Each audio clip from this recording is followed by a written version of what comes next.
Welcome, welcome. This is another update on Calexit. What's going on? What are people talking about? And ultimately the question of how close is a Calexit? Now, my name is Marcus Ruiz-Evans. I founded the Calexit movement in 2012 with the book California's Next Century 2.0. And then there was the article by Tom Elias, a famous columnist who brought about the recall election. And there was an article on my book in 2013 in LA Daily News. And that was the first article about California separation, as we call it now. We avoid the SECEDE word and go with separation. So I kind of know a little bit about what I'm talking about. I've been doing this for 12 years. I've interviewed more people, done more interviews, been around, talked to more theorists and theorized myself than anyone else out there.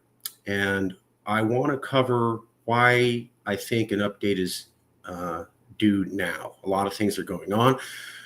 We're going to cover the incredible news. And when you watch this, you're going to understand how close Calexit is to happening in one blow. Before we do that, we do have to pay the bills. This is what it's all about. California independence. There are many ways to go for this. We're pushing promotion and ballot initiatives and direct lobbying. Other people do other things. Whatever you do to work towards this goal, you're in the movement. No one owns the term Calexit. It belongs to everyone. Now, we just launched a PAC. This is the first PAC dedicated to California separation. We had some experts who've done PAC websites develop it for us, and it's now being led by J.J. Ames, who has 4 decades of experience working with the federal government. He teaches political science classes, and he also ran 67 campaigns, and he's taken all of the master's level classes in PAC management from George Washington in Washington, D.C. Please donate to the PAC. You can go to calexitpac.org and you can donate now. This is the first PAC dedicated to Calexit. This is a major move for Calexit. We're actually moving into the political field and doing the correct things. Also, check us out on the website, calexitnow.org. This is where you can contact us. You can sign the petition.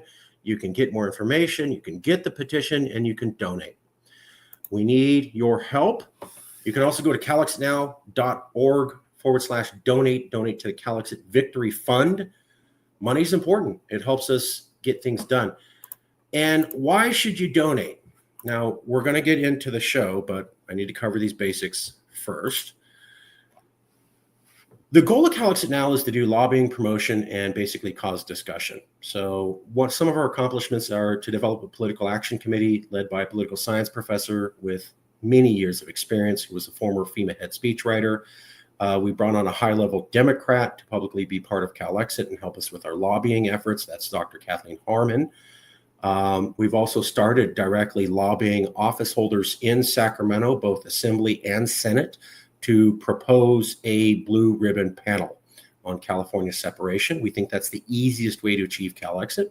We've also hired a professional CEO who's ran 6 publicly traded companies, CFO, publicist, and political director, who I just named earlier. Also created a cryptocurrency with a world-leading expert in Bitcoin. Sent out about 1 million text messages to Californians who never heard about Calexit, 300,000 emails. And we also brought on highly respected experts in medicine and film production as industry advisors. Some of our plans for the future will be a million influencer event where we're going to have 50 influencers on one night streaming with each other, about 50 million views in total, all talking about Calexit. Streaming and politics is very new. There is a tour called the Un-F America Tour that was launched by the Democrats, and it is brand spanking new. So this is cutting edge stuff, never been done really in politics, and we're going to do it for Calexit. Also a film fest, where we're going to have people make Calexit films, have a film festival, and then the winning film is shown in movie theaters around everywhere. We will also be announcing politicians we lobbied have approved of a blue ribbon panel on Calexit.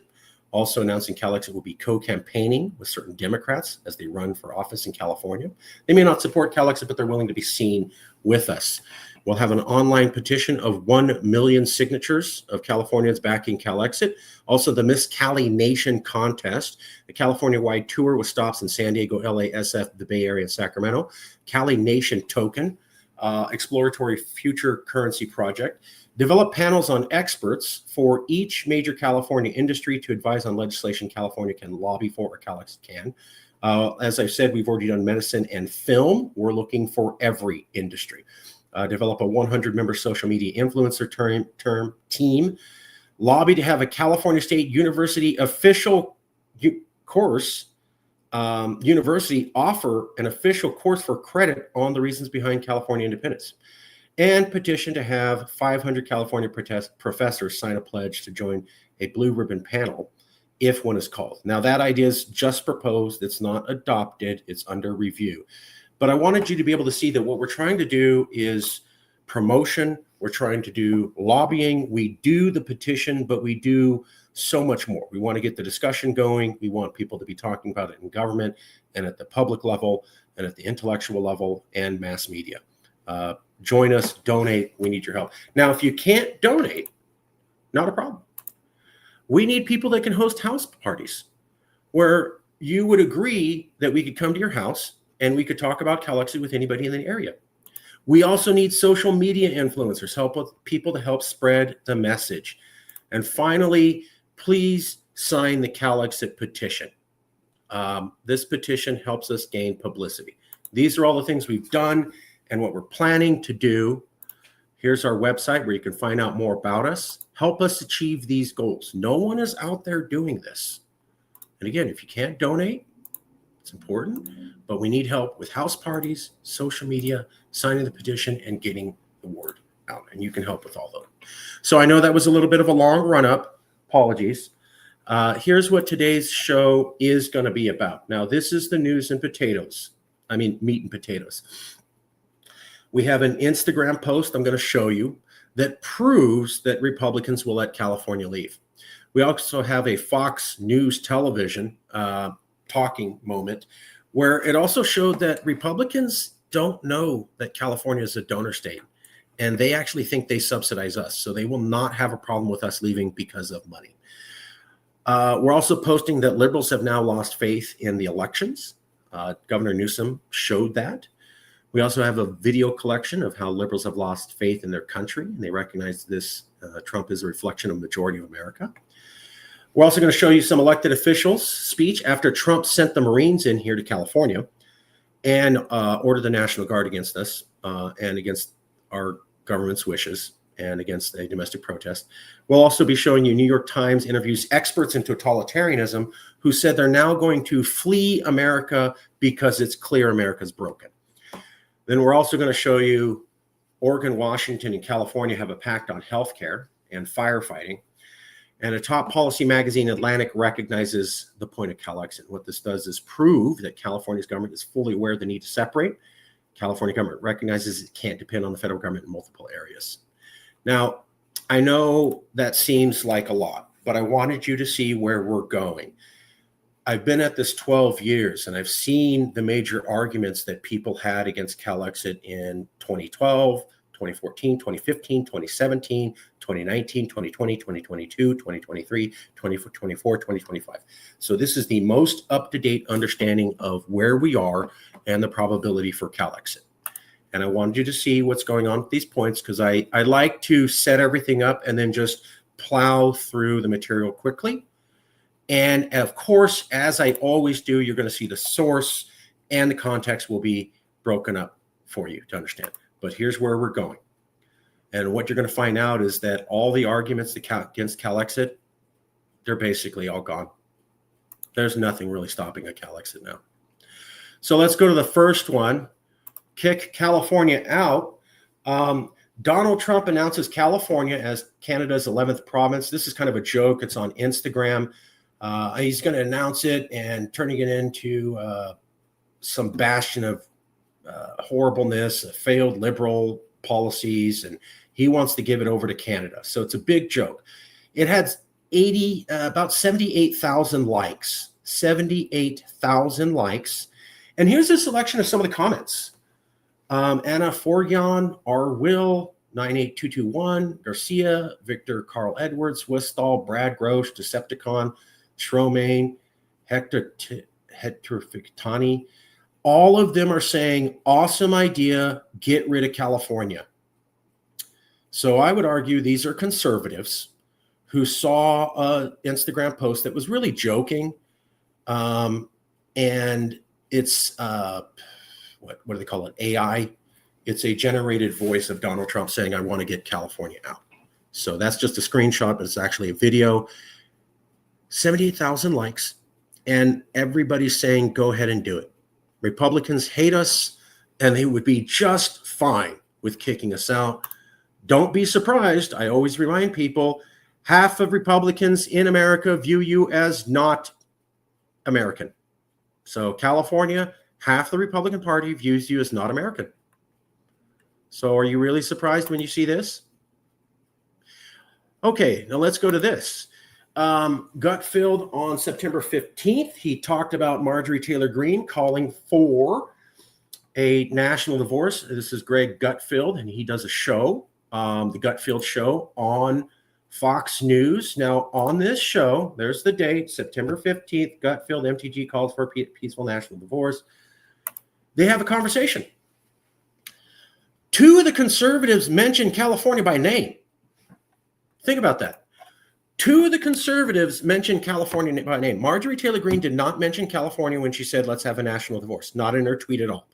It was the conservatives on the show who on their own mentioned California. They didn't mention any other state, maybe New York, but they mentioned California a couple times, and it was different members. One guy said, what about California? Another guy said, California, yeah, they're crazy. So what we have is Fox News talks about national divorce. Immediately, the number one contender they talk about is California. And Dave Landau, the comedian, to Greg Gutfeld right there. So it's tough to say, and I do feel like we're divorced because they already got half of my money. There he is. You guys can have California. We'll take the rest. And then Gutfeld agreeing, yeah, California's crazy. Now, they said they didn't want it to go, but mostly because it's beautiful, and that's the point. They had an entire discussion about separation. Multiple Fox News conservatives said California. And then they said, oh, you know, because they already take our money. And then they all laughed about it. Not one person on the show said California is the world's fourth largest economy, a donor state, and will lose money. In fact, they all laughed when the comedian said they already take our money, which is something we've been saying here in Calexit. Republicans don't know that California supports them. They think it's the total opposite. They think that they support California. A lot of people don't get this. Remember, there was a congressional hearing where the Republican Party, the last year of Donald Trump's first presidency, said California is a donor state in Congress. Here they are talking about national divorce. They immediately mention California and say, oh, yeah, they already take all our money. And then everybody laughs about it. Not one person says anything in opposition. So the point of that is that we've constantly been told, okay, well, let's say you want to go, California. Well, the Republicans will never let you go. Not true, as we've said. Oh, and the Republicans will never let you go because you have so much money and they'll realize that they will lose it. Actually, not true. These things both happened very recently. This isn't a year ago. This is like a week or two ago. They hate us. They want us to go. They don't know that we subsidize them. They literally know the opposite. Okay? All right, now let's go to this. This is from We're Experts in Fascism. We're Leaving the United States, New York Times, May 18th. These are experts on totalitarianism. I believe they're out of Yale University, one of the top, Yale or Harvard or Princeton. That's Marcy Shore. She's a professor of history. And she says the lesson of 1933 is that you get out sooner than later. And I'm a historian of totalitarianism. Here's another thing she said. My colleagues and friends, they're walking around and saying, we have checks and balances. So let's inhale checks and balances and exhale. And I thought, my God, we're like the people on the Titanic saying our ship can't sink.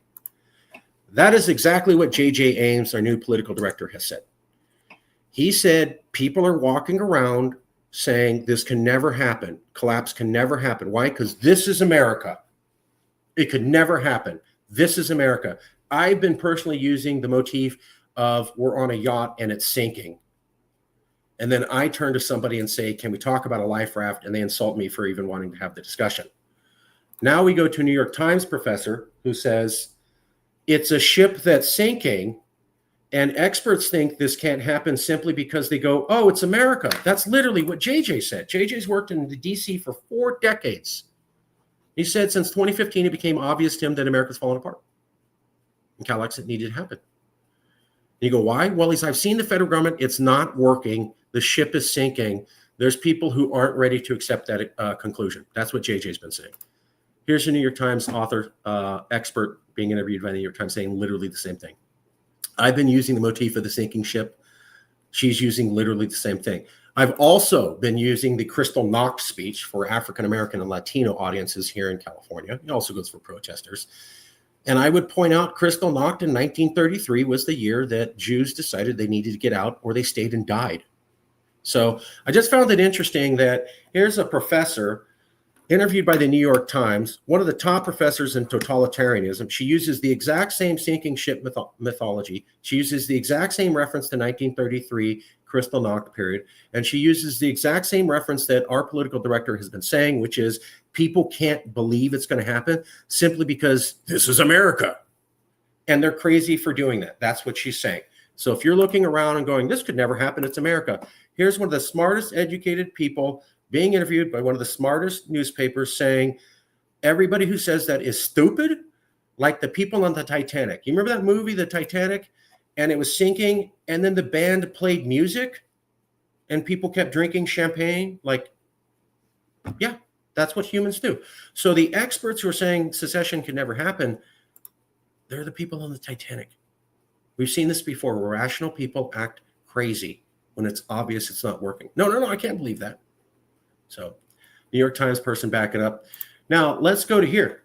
This is September 24th. Gavin Newsom went to the Late Show with Stephen Colbert. The article is called, I Feel We Will Not Have an Election in 2028. Donald Trump is trying to rig the midterm elections, and now we fear that we will not have an election in 2028. So Texas decided to do gerrymandering right before midterms. Donald Trump said that he wanted 5 more seats in the House so he could control the House. And then immediately Texas said, let's gerrymander. Governor Newsom said, if you do that, we're going to do that. And we'll kick out 5 Republicans, as after Texas decided that they would kick out 5 Dems. Well, it looks like conservatives didn't really believe him. And then when he announced it, they went mad, crazy. How could you do that? Breakdown of American norms. But here's the thing. Texas, the president of America said, I want 5 more seats in the House. And then a state decided to gerrymander right before midterms to kick out members of the other House. That's never happened before. So then California said, we'll do the same thing. Now, here's the thing. Within just a few weeks, liberals went from, okay, Trump got reelected, maybe we'll wait for the next election, to they don't know if there's going to be a future election, right? They're doubting midterms will happen. They're doubting 2028 is happening. Newsom's saying this. He's not the only one. I've heard this from other people. Will midterms even happen? Should we even participate because the thing's going to be rigged? Should we even participate in the election in 2028, or will it be rigged? Trump's already saying Trump 2028, like he's going to rig it. And he laughs about it, and none of the conservatives say anything. So we have liberals now saying maybe elections in America don't matter anymore. And we have experts in America saying, yeah, this ship is sinking. That might be why the Atlantic magazine, the most respected policy discussion place in America, covers international policy, high-level policy, the highest level policy discussion. And they said this on June 9th, David Graham, Trump versus California. If California is not getting disaster aid, because Trump said he wasn't sure he was going to give disaster aid after the Palisades and Eaton fire to California because he wasn't sure he liked us. And then he sent the Marine Corps active duty combat trained troops out of 29 Palms, which is the MARSOC training grounds where they train to go fight people like the Republican Guard or Chinese elite soldiers, was sent to deal with the domestic protest. And then he sent the National Guard against Californians and against the will of the governor and all the people here. If California is not getting disaster aid, but is getting hostile deployment of federal troops, Californians might find it harder to see what's in it for them. So, and it's also talking about how California is a donor state. So the Atlantic magazine is basically saying you had a natural disaster. People were dead and burned on the ground, Eaton, Palisades. Trump says, I don't know if I want to help. I'm not sure I like you. That's horrible. Never happened before in American history, ever. Then we have protests. And he goes, oh, I know how I'll handle it. I'll send combat troops in against it. And I'll have the National Guard deployed against the will of the people there. Marines have never been sent in against the domestic protests. I think you got to go to the Civil War or 1812. And the last time the federal government has said we're sending the National Guard against your will was, I believe, with desegregation in 1954. So you're looking at actions that have never happened in American history ever, multiple of them, and something that hasn't happened in 70 years. And here's the Atlantic magazine, the top magazine for policy, saying, if you can't get disaster assistance and you get troops sent on domestic protests, maybe there's no point in you being part of America. No high-level policy magazine has ever straight up said Calexit's a good idea for California. Never happened before, ever. Now things are so bad, well, highest level policy magazine is saying something that no high-level policy magazine has ever said. This is so god-awful. I don't know why California would want to be part of America anymore. The way Trump treats them is so horrible. No reasonable people would say, let's stay. Maybe that's why this happened. California has announced that they're going to do an alliance with Oregon and Washington. They're not going to listen to the federal government on health or the CDC. They're going to form their own health alliance. And this was recognized by some as secession. So California's health alliance with Oregon and another state isn't just that. They're also going to develop their own fire prevention and fire protection service. So they're not going to rely on the federal government for health advice, and they're not going to rely on the federal government for firefighting. So that's two different areas where the California government said, basically, we're no longer going to rely on the federal government, and we're going to do our own thing with the compact of states. That's basically secession. It's called nullification. Not exactly, but right before the Civil War, the South tried to nullify certain laws they didn't like and say, we'll do our own thing. All historians call that the lead up to secession. So secession's, I want to leave. Nullification is, I'm not leaving. I'm just not going to do what you say, even though I'm obligated to. Here you go. I'm not going to follow your orders on healthcare. And we're not going to follow your orders on healthcare or forest firing. Because we just decided we don't want to follow them anymore. That's nullification. It's what the South did right before they said full-blown secession. Maybe because Trump did things like this. And like this. You're going to cut off disaster aid. You're going to send troops on us. You're going to rig elections so they don't even matter. And then to top it off, Trump sent troops outside the governor's press conference. So the governor was meeting at a press conference to have a meeting. It wasn't a Home Depot lot where you would expect a lot of undocumented. It was high-level policy discussion with high-level policy people.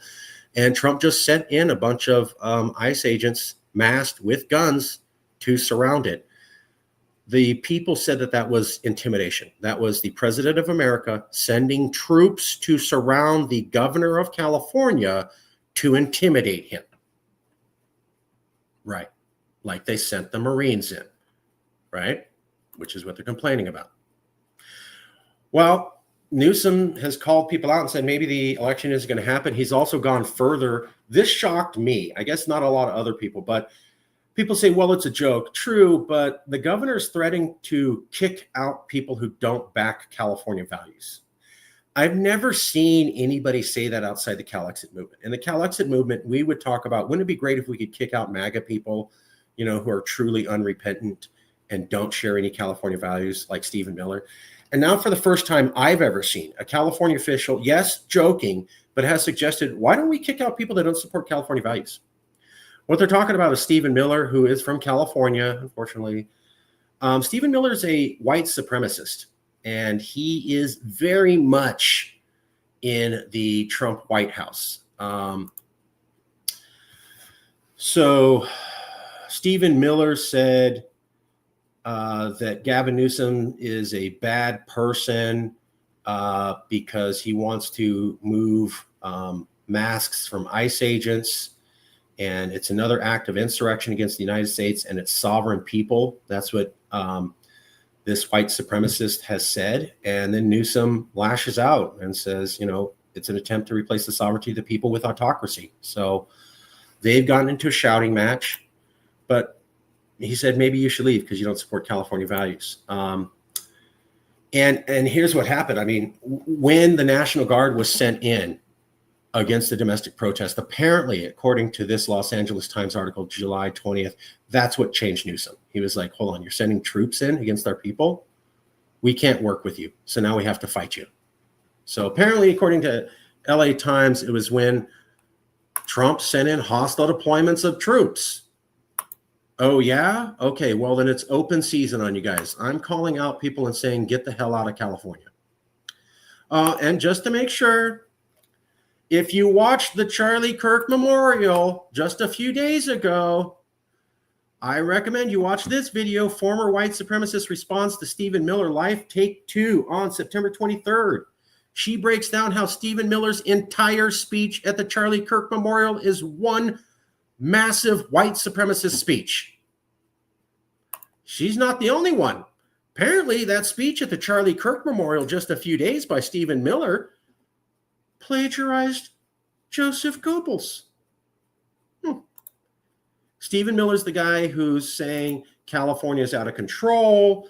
We're going to come and get you if you didn't mourn Charlie Death's assassination. And California's out of control with taking masks away from ICE agents, and it's an insurrectionist place.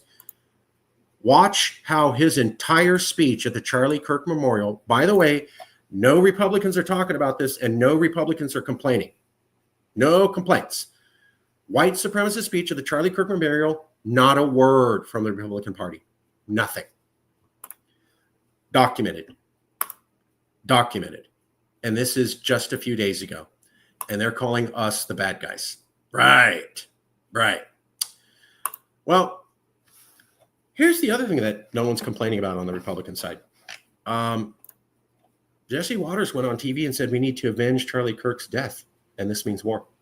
No criticism from Republicans. Oh, and he was not forced to be taken down.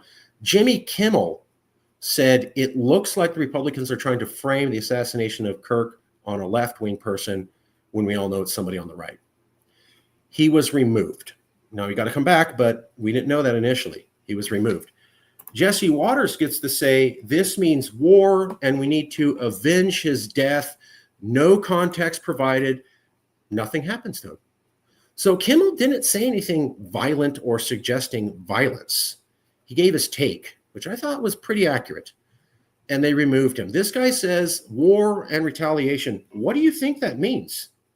Language like this is what they said is calling fire in a place where a bunch of civilians. You can't do it. So here's what they get to do. We're an insurrectionist place that hates America. Time for retaliation and war. Nobody gets taken down. But you say it looks like the right is trying to pin the death of Charlie Kirk on the left before we even know who the shooter is. You get removed. Okay. All right. Now here's another one. Oklahoma proposes America First test for teachers from New York and California, just to show you how much hate against California. There's now a campaign in Oklahoma that teachers only from these two states have to pass a values test. That's right. If you're an American citizen, not good enough. If you go to Oklahoma and you want to teach and you're from California, you have to show that you get Oklahoma values and you're not against them. This only applies to Californians and New Yorkers. So if you come from 48 other states, they don't ask, just California. So just Californians have to prove we're not radical liberals. Why can't we have if you don't support California values, you don't get a work here test? Imagine that. This is secession happening. Okay, folks, this is secession happening. This is secession happening. This is secession happening. Okay, that's what they're doing. Now, remember when you talked about the Marines came in against Californians? Okay. Well, apparently that pissed off a lot of people. So here's the conference, California lawmakers. This is basically all the Democrats gathered in Sacramento, and this was the first press conference they did in response to the Marines being sent in against California. That's June 9th, ABC 10. Now at 8:25, you can see, actually, let me show you this one. So the thing was held by Tina McKinnon. And by the way, Tina McKinnon was a boss. She ran this show. Tina McKinnon was a boss, and she was fierce, and she was ready to fight for California. If anything happened to Newsom, that lady could step up and start swinging within a millisecond. I mean it. She's ready to fight for California. Now, she said at 2 minutes and 42 seconds in, this federal government, they're not like us. That's a reference to the Kendrick Lamar song. Kendrick Lamar song, he's from California, famous California rapper. He's basically the Tupac of our times. We haven't had anybody that good or eloquent since Tupac. And he wrote a song saying, they're not like us, meaning, those people, they're not like us. Now, Trump sends in the Marines, and she says, this federal government, they're not like us. So here's California elected officials saying, this country, this government is not like California. Tina McKinnon, Assembly Member, District 61. There's a picture of her. Now, she was also supported by Lola Smallwood Cuevas. Orale. She's a state senator, and she said at 8 minutes and 25 seconds in, aligning with other speakers, and there's Tina McKinnon right next to her. They are not like us. That's the first time elected officials have gone on TV and said, this is America. They're not really us. Newsom has criticized Trump. You might see Democrats criticize the Republicans and criticize MAGA and Trump for policies and say this is un-American. But you haven't really seen somebody say, you know what, this country and where they're going from, that's not us. Now we do. Now we have elected officials saying that. And now we have elected officials saying, don't have any faith in elections in the future. So we've shown that Republicans will let California leave with the Instagram post. We've also shown that Republicans are not worried about a loss of money with Calexit. Those were two major arguments against Calexit. You can't Calexit because the Republicans will never let you go. And the moment they realize all the money, they will never let you go. Well, we have two examples of Republicans not caring about that. Also, liberals have lost faith in the next election. When a group of people loses faith in elections, that's the step right before collapse. And because of gerrymandering from Texas, it looks like liberals are now doubting if midterms even count or if any future elections count. That's a sign of collapse.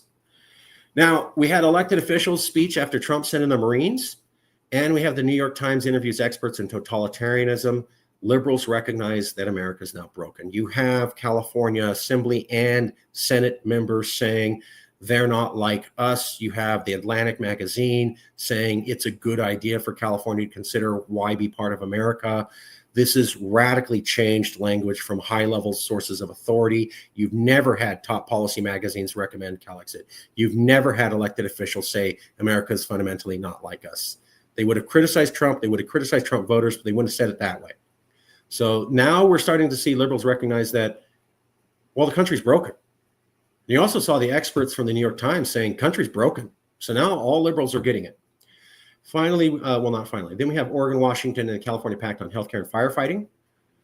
And the New York and the Atlantic magazine recognizes Calexit. That proves that the California government and other liberals recognize you can't count on the federal government for services anymore.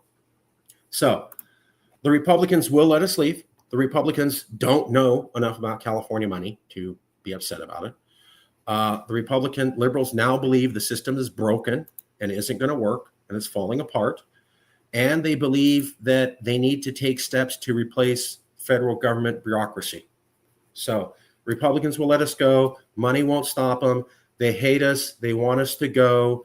They're ruining the country. There's no faith in the system, no faith in elections, no faith in the future. And we have to, literally, the California government is now taking steps to replace federal infrastructure. This is like when West Rome broke from East Rome and you had the Byzantine Empire. It wasn't a, oh, we're leaving you. It was just a slowly cell separation. Now, here's the last thing I want to show you. Liberals recognize America's now broken. Now, this came after the election of Trump. I'm going to show you a series of slides, and it's going to walk you through it. Now, we have this video up for everybody. Starts with 4 slides. 2016, first election, Donald Trump. Calexit movement said that Trump did represent America. We pointed out that Hillary won the popular vote by California margin. meaning that outside of California, a majority of Americans did vote for Donald Trump. Next slide. Nobody in California wanted to hear that. They said he was a fluke or foreign government or Russia. Now, when Trump got reelected in 2024, then the rest of California liberals were where Calexit alone was. In 2016, we said, this is Trump's America. The rest of California said, no, it's not. In 2024, we said, this is Trump's America. And finally, liberals were willing to agree with us. This is Trump's America. And that's key. You're not going to be okay with leaving America if you fundamentally think it's still your country. But if you think America is actually a country full of weird people you don't recognize and you don't know who these people are and you don't feel an affinity or kinsmanship, as they would call it in sociological terms with them, well, that's the step before separation. There's a book, Making Frenchmen, Peasants into Frenchmen. The idea of a French nation had to be built into people's minds. So they had a fraternity of identity that they would go, I recognize you as a Frenchman. When you have a breakdown of that, and you go, well, I don't recognize you as a Frenchman. I see you as a Breton. That's where secession happens. And so we're starting to see, hey, Trump doesn't represent America 2016, 2024. Oh my God, he got elected again. And this is the thing. This is exactly what we heard in Calexit. People call, I thought 1,000 phone calls in 2024, emails, text messages, whatever.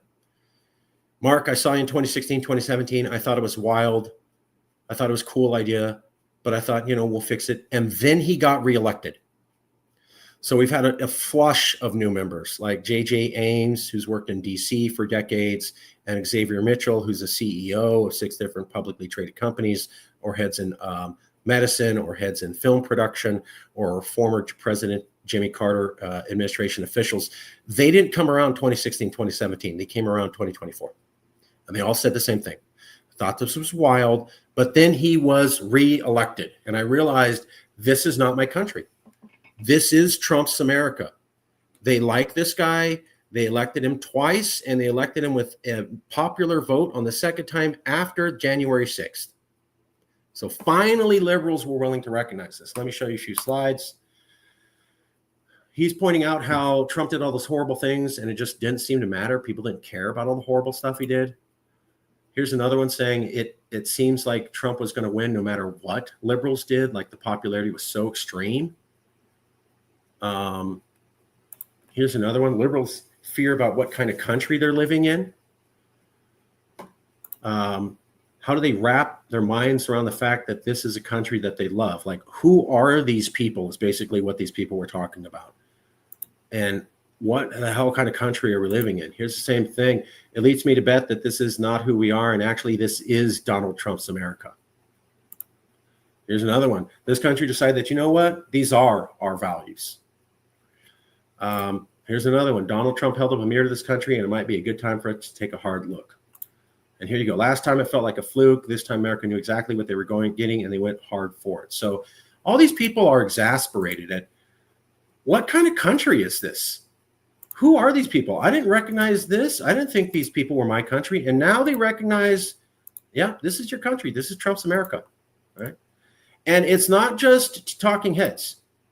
A lot of people, regular people, went to Instagram and said, whatever, I don't know what's going on, but I can't be part of it. So Republicans will let CA leave. Republicans don't know about a money loss. Liberals have now lost faith in future elections.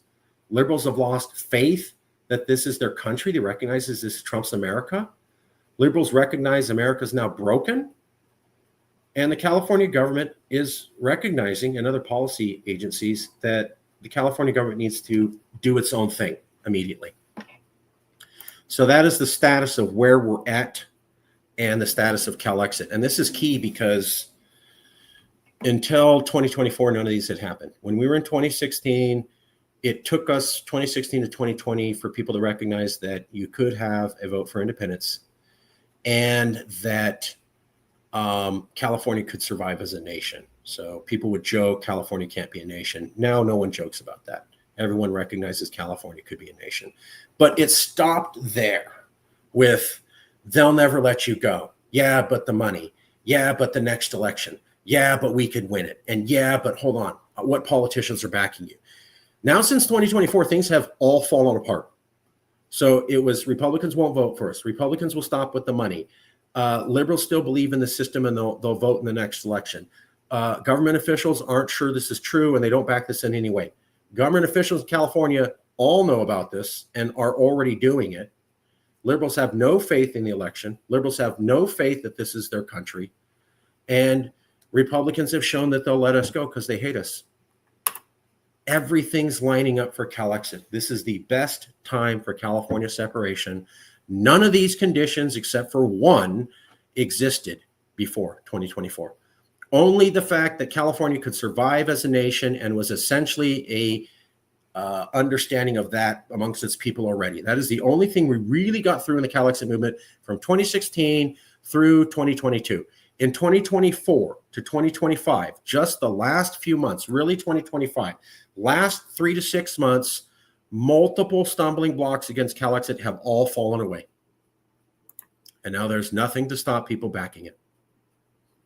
Thank you. We'll have another update soon. You may be interested in our upcoming show, the possibility of a second civil war in the wake of Charlie Kirk's assassination. We'll see you soon. Thank you.